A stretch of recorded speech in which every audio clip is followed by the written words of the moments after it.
Welcome to Kratom Sobriety and special guest episodes on Wednesdays where we talk with experts and other people with experience with Kratom and get a different point of view.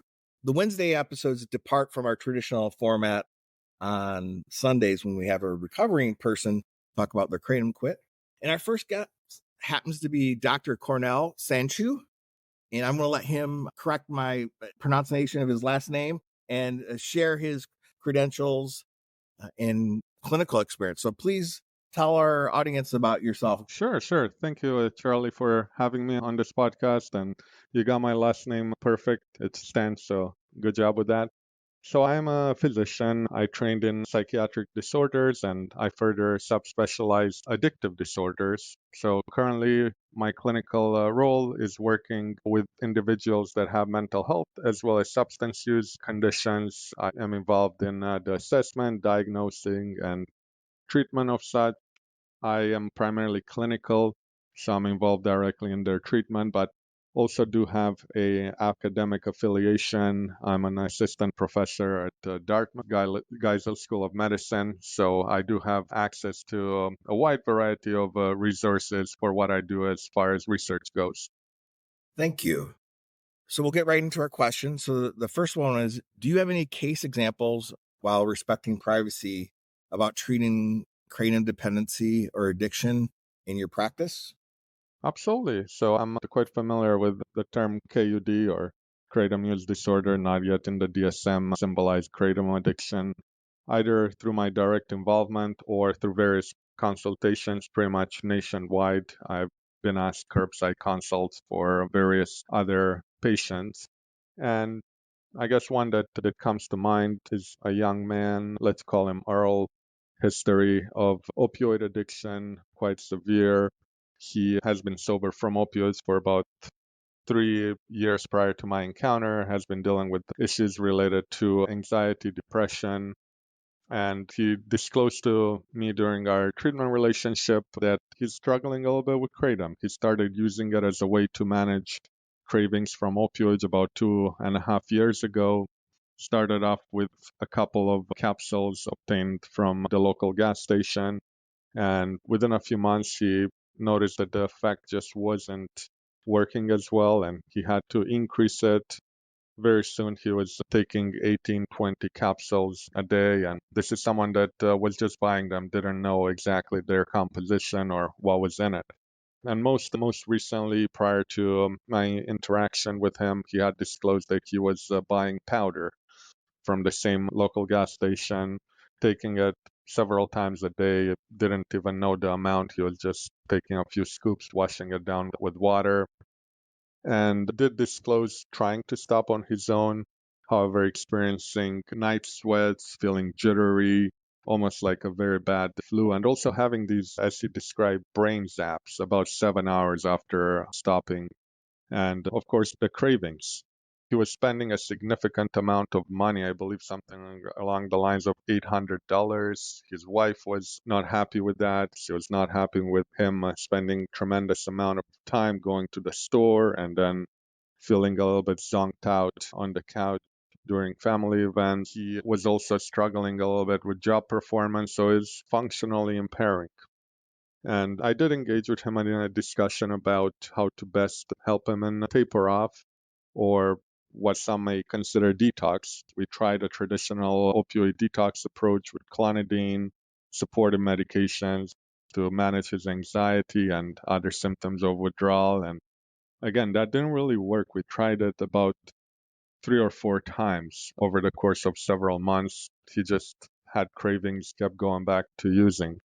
So finally, we discussed the potential beneficial role of buprenorphine, or Suboxone, as some may know it by. And we tried a very low dose, not the standard dose for opioid use disorder, but to give you an idea, standard dose is around 16 milligrams. For him, we tried 2 milligrams twice a day, which has worked very well, took care of cravings, and with the first attempt, he's been able to maintain sobriety, been able to function, and really was able to get his life back together. Eventually, we were able to reduce that to just 2 milligrams, and then subsequently half of that, so 1 milligram. lower than that, he's really had a challenging time simply because of cravings. To me, this may be someone that maybe had a dysregulated opioid system to begin with. Opioids restore that normalcy, so he may just be someone that will need it long term.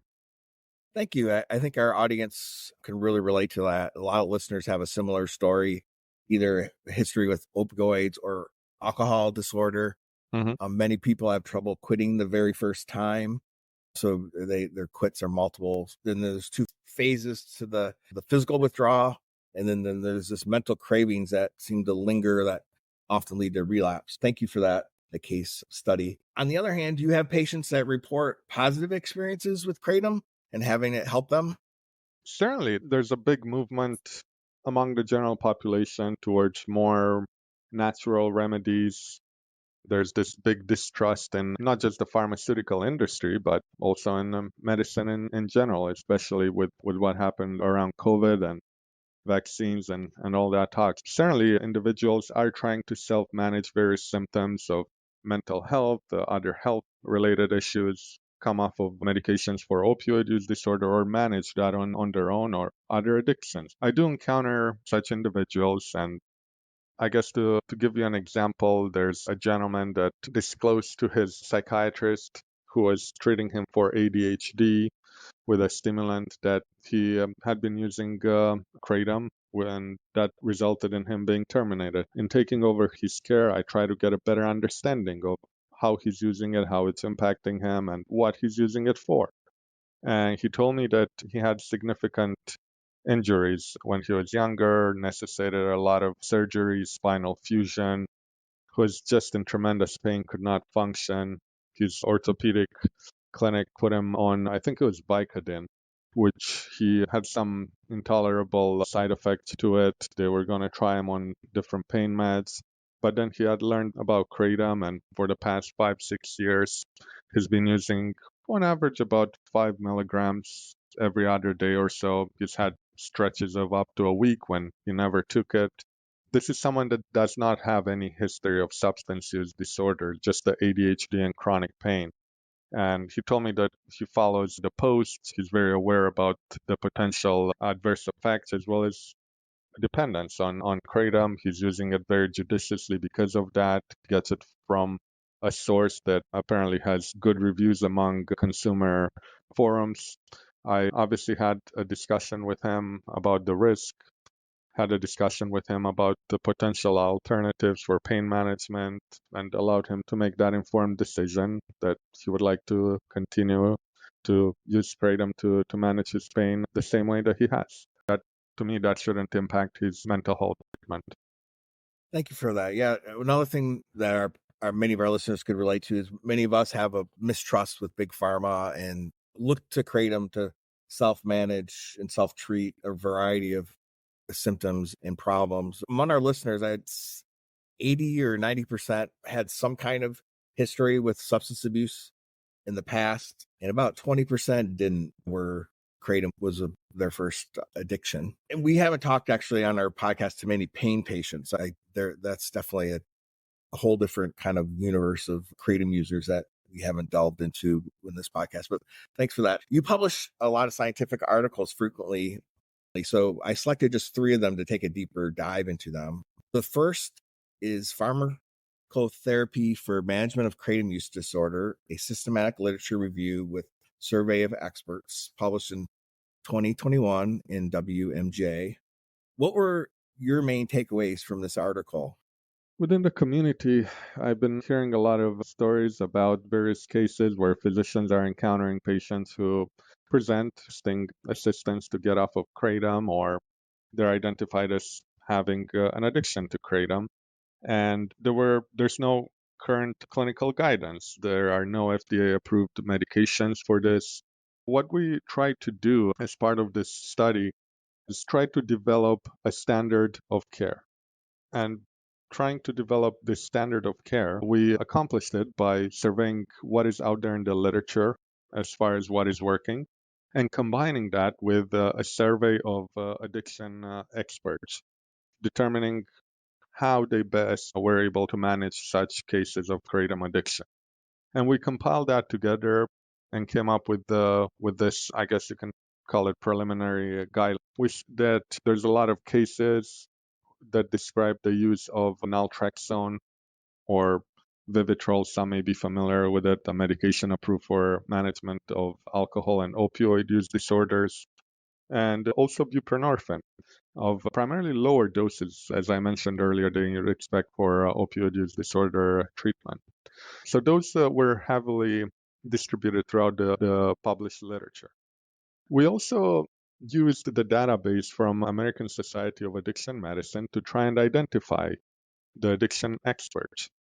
And a pretty big proportion of them encounter patients who have struggled with kratom addiction. I believe it was about 40% of them. I can't recall the exact number. And we focused on these 40% that indicated, yes, I did encounter, just to determine what has been effective for them. And just like the literature, some have said naltrexone, the majority said buprenorphine or Suboxone, and I believe it was only one who has used the methadone. Obviously, all of this combined with psychosocial interventions, so more of the talk therapies. Based on putting all these together, it definitely seems reasonable that the same indication could be extended to kratom addiction as for opioid addiction. Obviously, these are cases that are more along the moderate to severe kratom addiction, not so much those that are mild. And realistically thinking, those are the ones that the medical community sees. Nobody will come to say they're using kratom, they're doing great. It's only the ones that are really struggling, the ones that have attempted to taper on their own, have attempted to quit on their own. Mild to moderate severity are not really the ones that we see in clinical practice, unless it's part of a different paradigm. And when I'm talking about mild, moderate, severe, this goes back to the Diagnostic Statistical Manual definition of a substance use disorder. So you have these 11 criteria. If you meet 2 of them, you're automatically mild use disorder.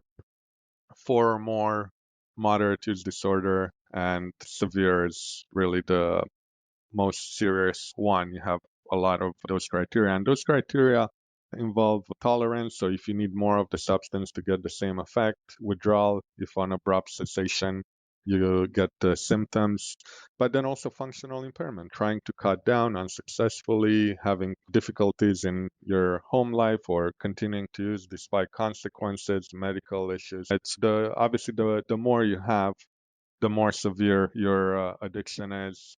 And the caveat here is that, for example, someone that's prescribed opioids for pain, they're using it judiciously, they don't meet criteria for an addiction to opioids, they could still have tolerance and withdrawal. The caveat with this diagnostic is that if you're prescribed the medication, those two are not applicable.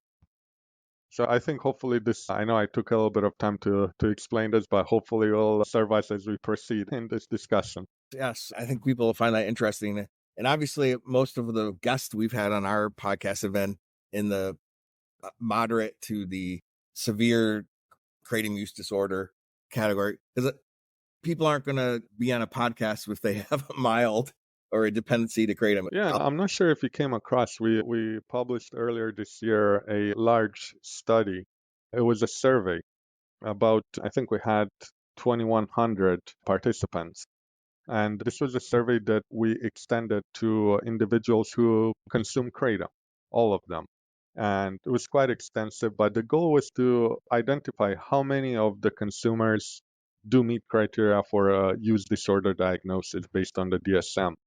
And we found that 25% of kratom consumers would meet criteria for that.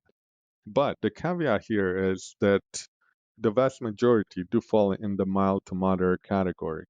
Only about 10% of responders would have met the severe specifier. Yeah. I just read the summary of that report. On the other hand, when you do surveys like that, this is more for my audience, not to tell you, I believe those kind of surveys oversamples positive experiences, because my understanding is that people respond to surveys more if they're happy with the experience, or it might also have related to the source of who you're asking. If you send the survey to a pro kratom community, you'll get probably really positive results. where the case histories oversample the bad experiences. Have Absolutely. And we did have a mix, both those who have experienced harms from it, but you're definitely on the right track. I would say that the majority are part of the pro group. back to the article that we first talked about. In it, you stated, and your co-authors, I believe you had some co-authors, that kratom addiction carries a relapse risk as high of 78 to 89% at the Mhm. 3 months post cessation. How was that determined? How did you find that? So that was not derived from our study, but rather that was citing a different study, I believe, from somewhere in Southeast Asia, where they looked at those type of data, how quickly one has to increase their dose, which seems to be fairly rapid within 1 to 4 months of initiating. One has to drastically increase their dose and frequency. And they also looked at relapse rate. That was just a citation of a different study. Got it. Yeah, and that statistic kind of jives with our anecdotal experience quitting kratom. A lot of us experience we're not able to quit the very first time, and it takes 3 or 4 attempts, and in which is can be one of the demoralizing things with quitting kratom is that those mental cravings that often lead you back to, and it's related to what exactly you said, because many of us get this tolerance to it, then we take more, and then the taking more causes more side effects Hmm. and costs more money. To the non-addict, the common sense thing is just don't take more. but That doesn't work like that. yes, it doesn't. And especially when there's tolerance, and especially when, if you take more, that eliminates much of the withdrawal symptoms too. That's Hmm. another reason why people continue using despite having a desire to want to discontinue. In the article too, you found that 33% of kratom addiction cases were standalone and not comorbid with another substance abuse history. How was that determined, and how does that compare with your clinical experience and research? I think that falls in line. I see a bit of mixed individuals who maybe have a substance use disorder and gravitated to kratom either as a way to get off of treatment for it or as a way to manage cravings and whatnot. A proportion of patients that I see may be using for chronic pain, but there's about 1/3 who may be using for general health benefits to manage various mood and anxiety states. So definitely falls in line with that. And I should have mentioned that as part of this survey, we isolated the questions that we extended to the addiction experts to include cases where they treated kratom addiction in isolation of another substance use disorder. So we weren't interested in how they manage, say, kratom addiction for patients that also have an opioid use disorder. We wanted just the kratom addiction alone. That's what we did in that survey. Yeah, we've definitely encountered some people with standalone kratom addiction as well. I was switching gears, and you've already addressed this in your talk about dosages, and protocol for kratom in your practice is much less than what might be in the general opioid treating world. But, and I know you get this, I've heard you on other podcasts, you get beat up about uh, prescribing Suboxone for kratom, since many people use kratom to get off of Suboxone. And it's just very controversial, even in our quitting world. Even though we know people that really benefit from it, there's still like intergroup stigma, even within our community, controversy about it. But what we hear a lot is it seems that doctors prescribe too high of a dose for Suboxone. And could you talk a little bit more about the protocols that would be differentiated for a CUD, a kratom use disorder, and how to educate doctors about this differentiated protocol? Yeah, and generally speaking, the use of buprenorphine, as you implement it, you have to find the right dose that will allow one to be functional, not have cravings, and manage them to where they don't have relapses. Some individuals, especially those who have histories of using high potency opioids, such as fentanyl, certainly require higher receptor occupancy in their brain to manage cravings and to keep them sober. I've seen patients all the way up to in the 30 milligram range to manage that. Individuals who may have history with pain pills maybe require only 4 milligrams, maybe 8, much, much lower. The vast majority, I would say, if you were to look at a bell-shaped curve, most individuals require about 16 milligrams of buprenorphine. With kratom, managing that tends to require doses that are much, much lower than that. So you're talking about the 2 milligrams or less, or 4 milligrams, or maybe even 8. You just have to individualize the treatment to where one doesn't have the desire to return to use and is able to maintain sobriety. As I might have mentioned in my previous case that I talked about here, some people may be predisposed. Maybe they have a dysregulated opioid system. Looking at something completely different, diabetes. Their bodies may not be able to produce insulin. They need external insulin. Maybe someone has a dysregulated opioid system. In certain studies, I think some studies in Asia, they even used extremely low dose of buprenorphine or Suboxone to augment antidepressant treatment. For sure, I get a lot of criticism for using such high profile medication to manage sobriety from Kratom, but these are cases that nothing else has worked for. They haven't been able to do it on their own. Antagonist treatment, such as with naltrexone or something else, didn't work. So it's almost as a last resort. People need to be able to function, and if this is what helps one, it's needed. Yeah, we agree. That's usually the case of folks that choose Suboxone is they've tried everything else. A lot of times they have $100 a day kratom habit. They're going to the vape store every day. It's extremely disruptive. They're about to lose their job. And so the Suboxone can immediately reduce some of those harms, the cost and the destruction that's going on in their life. It's not like we're on the payroll for Suboxone. It's FDA, and not that we're big fans of the FDA, but it's been tested in humans, and I've seen it work on people that otherwise they'd still be stuck in a kratom addiction. We're cautious about it. We're not pushing it on people, but it should be less stigmatized and it should be part of people's choices. Do you have any recommendations if a listener is thinking about going on Suboxone, how to talk to their doctor about, let's say they go to the doctor and they get subscribed 16 milligrams. Is there a way to talk to them about maybe things like that? Yeah, let me mention another thing is when I do interact with patients who may have an addiction, an important part is attempting to understand the reason for consumption in the first place. Mm-hmm. Simply because it's not one size fits all. You have to individualize treatment. If one is using to manage anxiety or depression, a discussion about implementing antidepressant treatment, getting them into, can certainly alleviate the precipitating factor in the first place.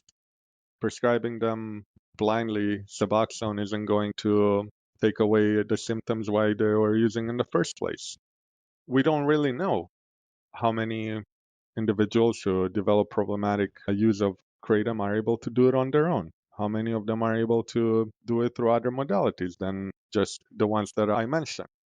But interestingly, to answer your question, I think I saw a study where 40% of kratom consumers openly disclose it to their healthcare provider. This isn't something that they're trying to hide, it seems.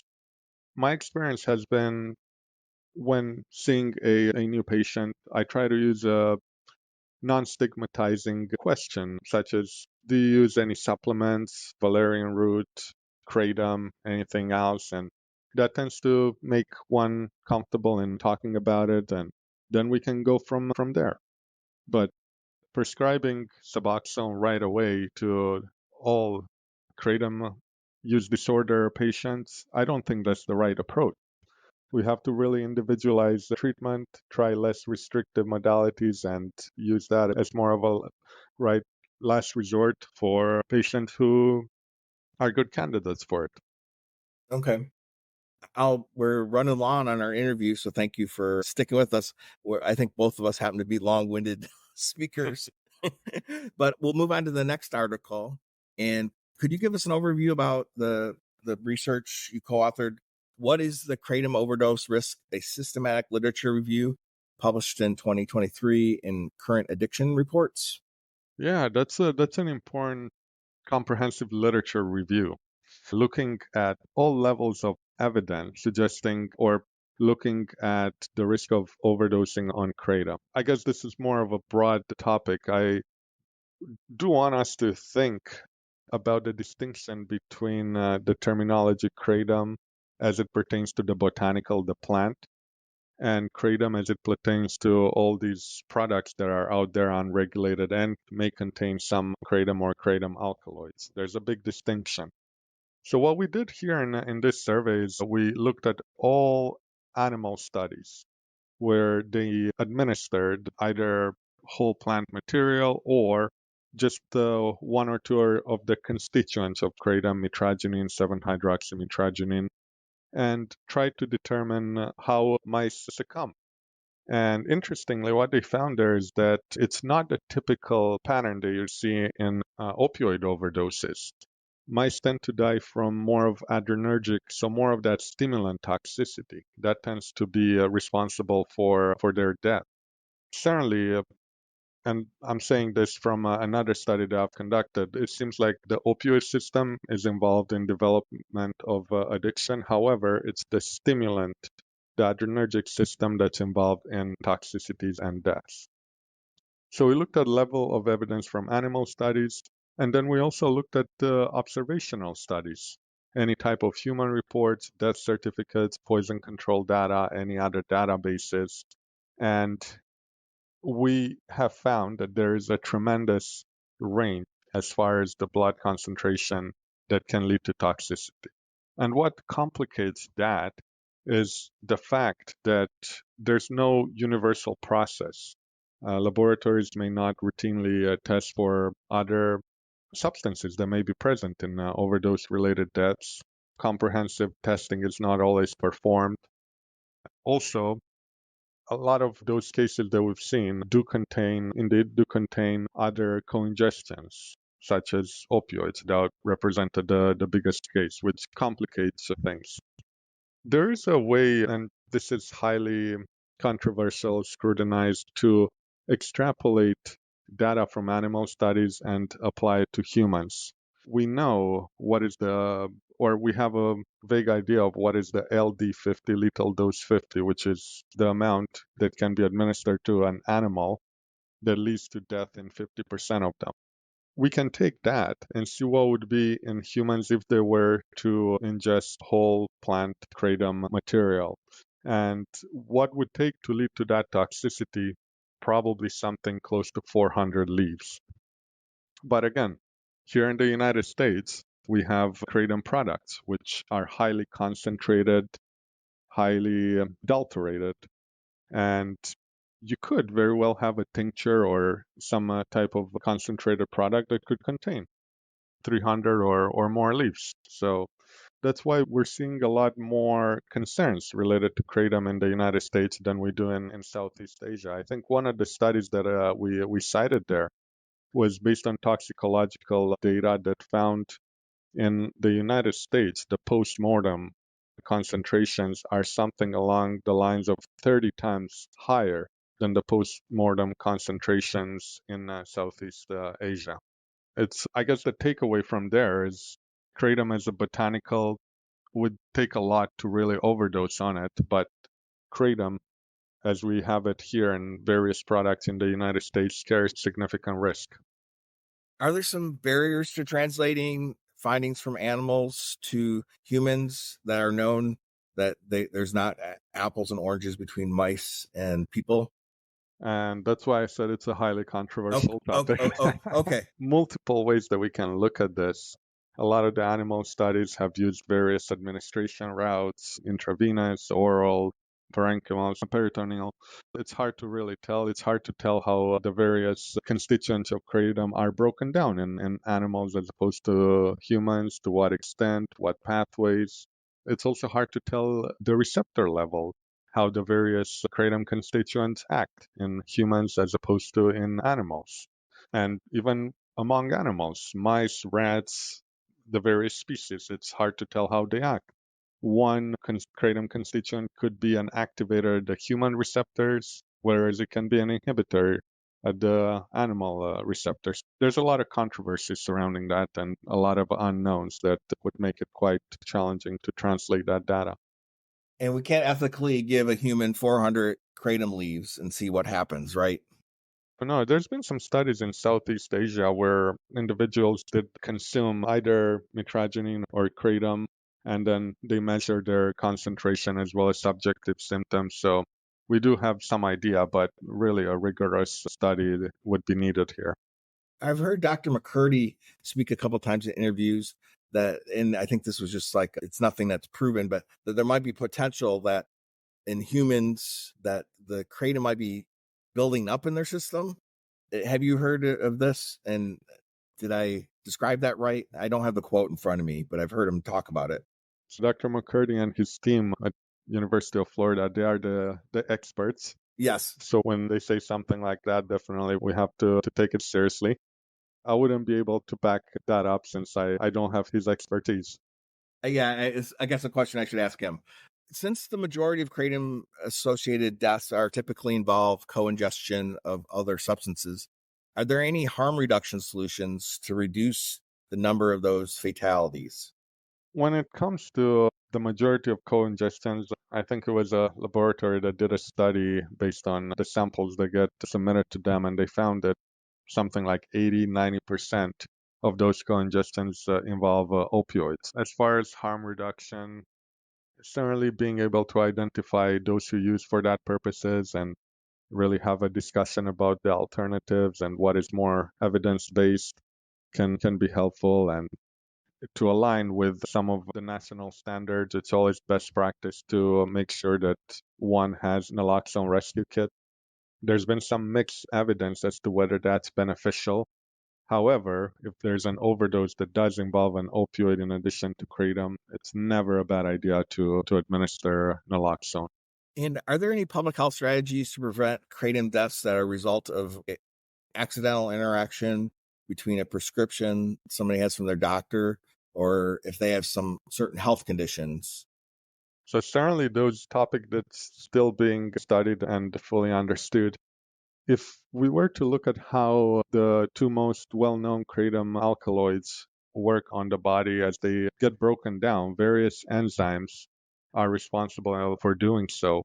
And kratom also happens to inhibit or force some of those enzymes to work slower, which maybe prescription medication or other substances are broken down by those pathways, so that would slow down their breakdown and increase their own toxicities. Based on what we know about how the kratom alkaloids inhibit other enzymes, it is reasonable to assume that, say, someone is on a blood thinner, it could interfere with the metabolism and result in bleeding in that individual if they were to use kratom in addition to their medication. Or say someone is on a medication for breast cancer, tamoxifen, for example. If this requires the breakdown of that medication to a prodrug in order to work, kratom could interfere with that and result in treatment inefficiency. Lots of consideration as far as herb drug metabolism. I believe there's a published case report out there on someone that was on thiopine, which is a antipsychotic, and used kratom and likely passed away from quetiapine toxicity because kratom interfere with its breakdown. So certainly it's problematic when one has already clinical conditions and uses kratom. If you are on any kind of prescription, the safest route is not to take kratom with it. Ideally. Yeah. But if you do make that decision to take it, certainly consult with your healthcare provider. Thank you. Does science show that kratom alone can be lethal in humans? And is there any evidence of this happening in the United States? So I mentioned earlier some of the limitation, the lack of comprehensive testing done by laboratories, and also the fact that we don't really know what is truly a lethal dose of kratom in humans. For example, I'll share this study that I'm currently working on, hasn't yet been published, where we looked at medical examiner records and identified what they had labeled as kratom-only deaths, and then looked into it a little bit further. And what we've seen, there were a couple cases that had significant medical comorbidities, cardiac disease. We have seen that some cases also involved a significant blood alcohol level, yet it was labeled as a kratom-only death. We saw that there were also cases where cannabis, as well as traces of other household items were found, and it was labeled as a kratom-only death. Cannabis alone, I'm not aware that would cause death. However, there's actually recent data to suggest that cannabis can interfere with kratom metabolism, resulting in up to 3 times higher blood levels. There's a lot of confounders that these cases were not labeled as polysubstance death, but rather they're labeled as kratom only. So that complicates things a little bit. As far as toxicity from it, I mentioned it tends to be more along the adrenergic toxicity, and part of that, and this is my own personal hypothesis, is mitragynine, one of the alkaloids, requires breakdown to 7-hydroxymitragynine, which happens in the body. And it's the latter that carries that opioid-like concern as far as overdose. But the conversion has this ceiling effect. So it never really gets to that. That's why even in animal studies, as you increase the dose, the animals succumb from seizures and other adrenergic toxicity, not so much from respiratory depression as you would expect with opioid overdose. Some of our listeners are relatives of people who had a kratom death, and many of those do involve other substances, but some of them have autopsy reports that show only kratom only. And it's very painful for them because the state of science isn't in the same place. And I know you just talked about your study where there's a lot of issues with post-death analysis of a coroner assigning a kratom only death. What can we tell moms who have a adult child that died from kratom alone? Absolutely. That's why we need to expand the literature. We need to get those cases published, and we need to make sure that we get it out there if indeed that's the case. The problem with the laboratory testing that's out there is that it's not standardized, it's not universal. Some laboratory tests for more rigorous substances, it's more comprehensive than others. For example, I've seen one laboratory that never even tested for fentanyl. So it's a complicated situation because there's no standardized way to really assess this from a laboratory standpoint. And also, again, we don't know what is the lethal dose of kratom in humans. Thank you. So your last article I wanted to talk about was called Prevalence, Characteristics, and Reasons for Kratom Use Among Psychiatric Ill Inpatients Who Use Substances. That was published in December of last year in the Journal of Dual Diagnosis. What were some of the most interesting findings from this article? Yeah, so here it was a study that was done internally at the facility we're in charge of the addiction services at, and we looked at the consultations that I received for addictive disorders among a hospital that caters to patients with serious mental illness, so things like schizophrenia, bipolar.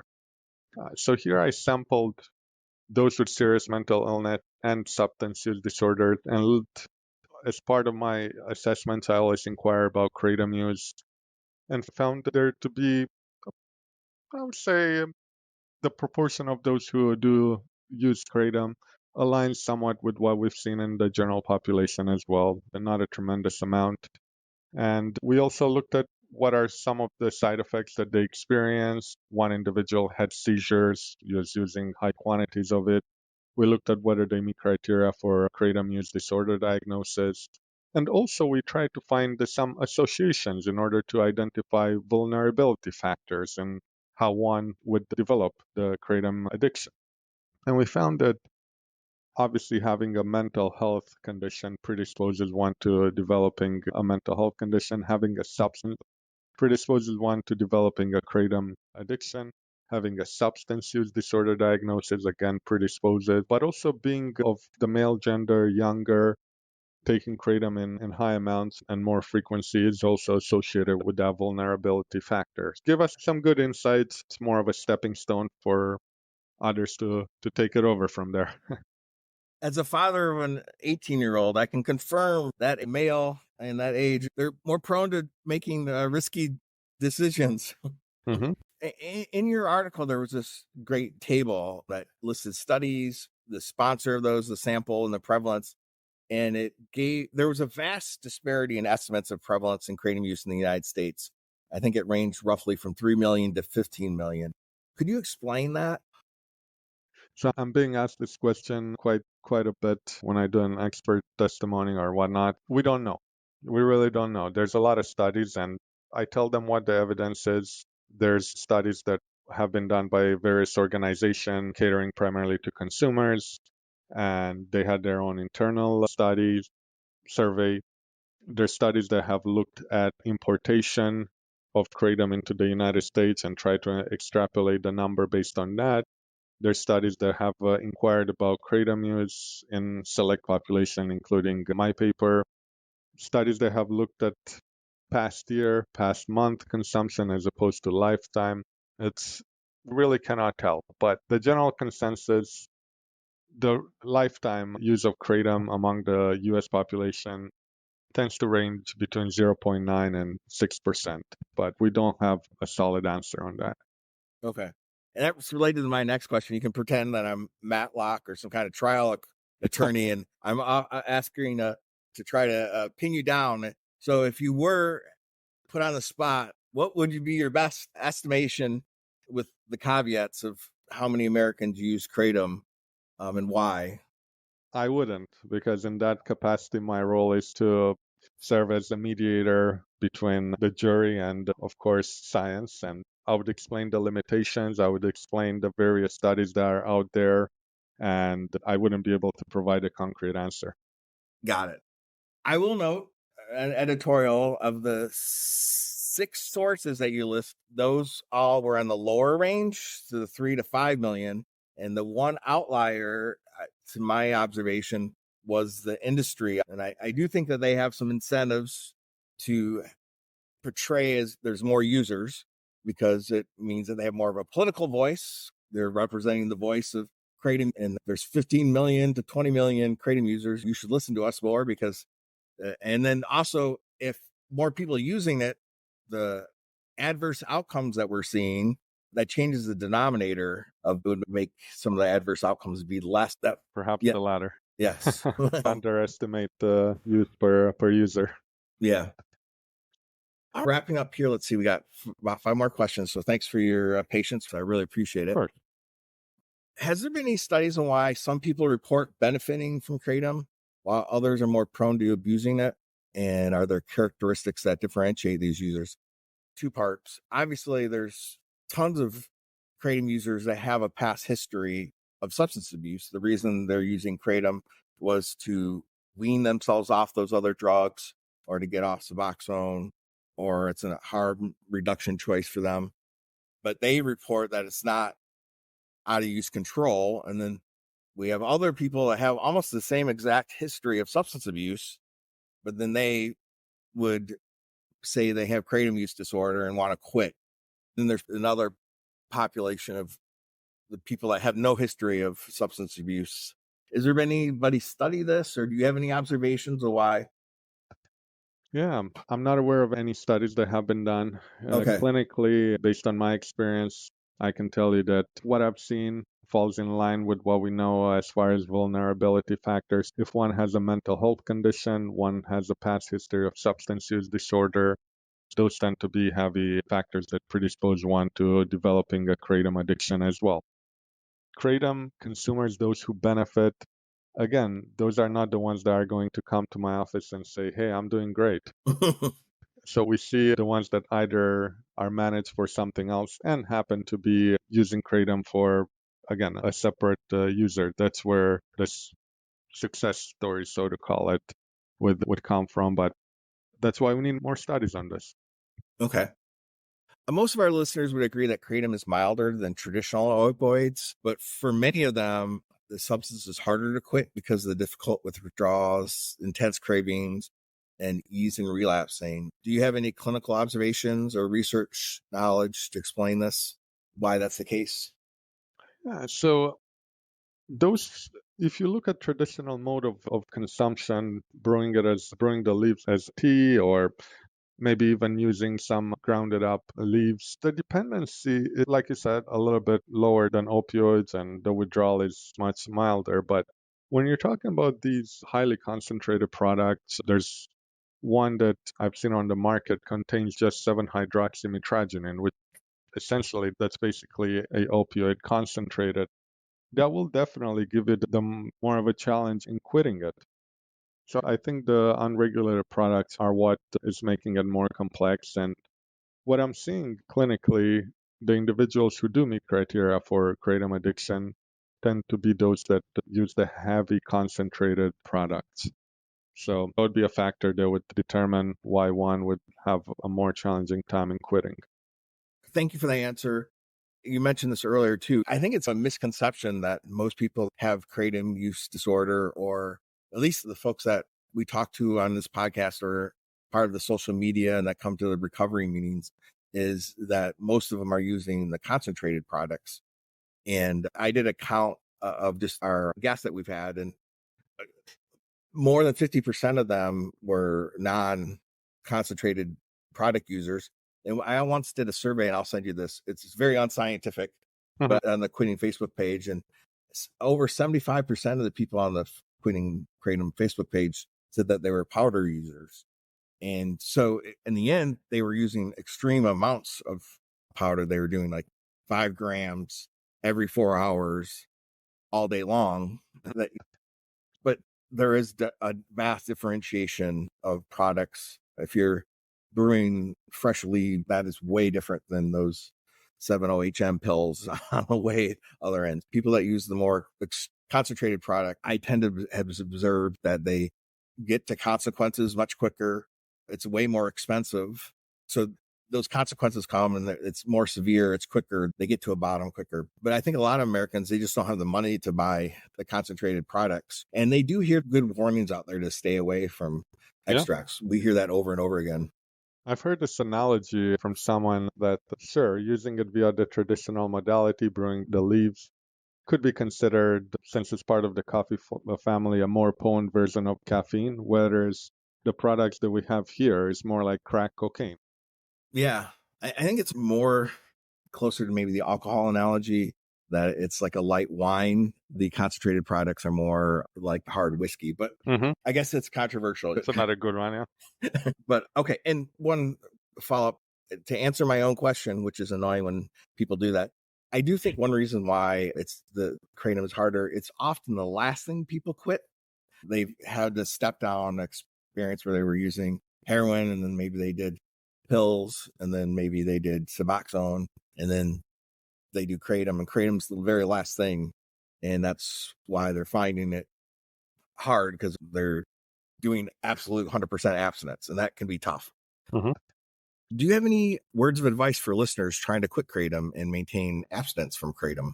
As I said, based on a recent survey, about 40% do disclose it to the healthcare provider. I would say first line would be make sure you bring it up. Make sure you have an informed discussion about various alternatives for, first of all, why they started using it in the first place, something that's evidence-based that can be implemented, and then have a discussion about how to appropriately get off of it. Is it just supportive measures that are needed?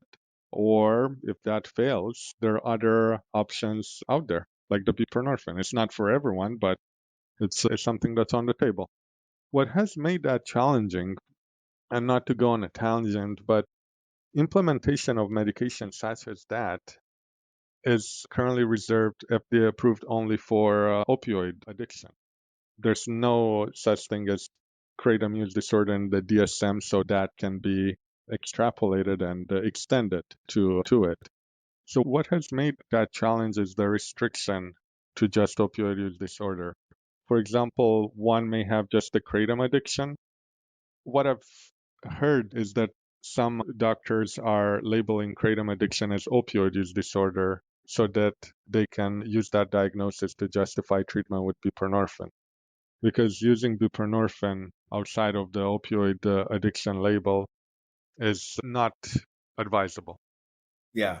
Patients do the same thing. The telemedicine providers are helping, but I know people that will go to a provider just even to get naltrexone, and they'll present to the health doctor that they have alcoholism, even though the reason they want it is for kratom, just because of what you're describing. Everybody knows what alcohol is too, and you don't have to educate the doctor at all. There is still cases where I hear people talk to their provider. It's not uncommon. Providers don't know what kratom is. All right, for fun, we like to ask guests what type of music they enjoy. What do you listen to on when you're not in clinical or research or writing mode? Yeah, interesting. I feel like this is a popular question. I've been Yeah, asked before, and I really don't have much of a preference. Most of the time, even for example, when I go for a run or I lift weights, I like it quiet. I like to be in the moment. So I would say that I enjoy a wide variety, but most of the time I do like it quiet. now you're not on court. This is a little bit like your answer to the prevalence of kratom use. How about this one? You have on your bucket list a travel destination you'd like to visit in the world. Interesting. Where my family and I were going to visit Sri Lanka, which is a island of the Pacific. So we're leaving in a couple of days, and we've been looking forward to it for quite some time. Safe travels. Is there anything you'd like to add or something to cover something that we didn't discuss? I think this was a good talk. Again, thanks for inviting me. I think we definitely need to all work together to integrate the medical community, those who are kratom consumers, those who struggle with kratom addiction. We all need to work together to see how we can move the field forward. Yeah, thank you so much for your time, and hopefully our listeners will learn something new. I certainly did. So thank you so much. Of course. Thank you again for having me.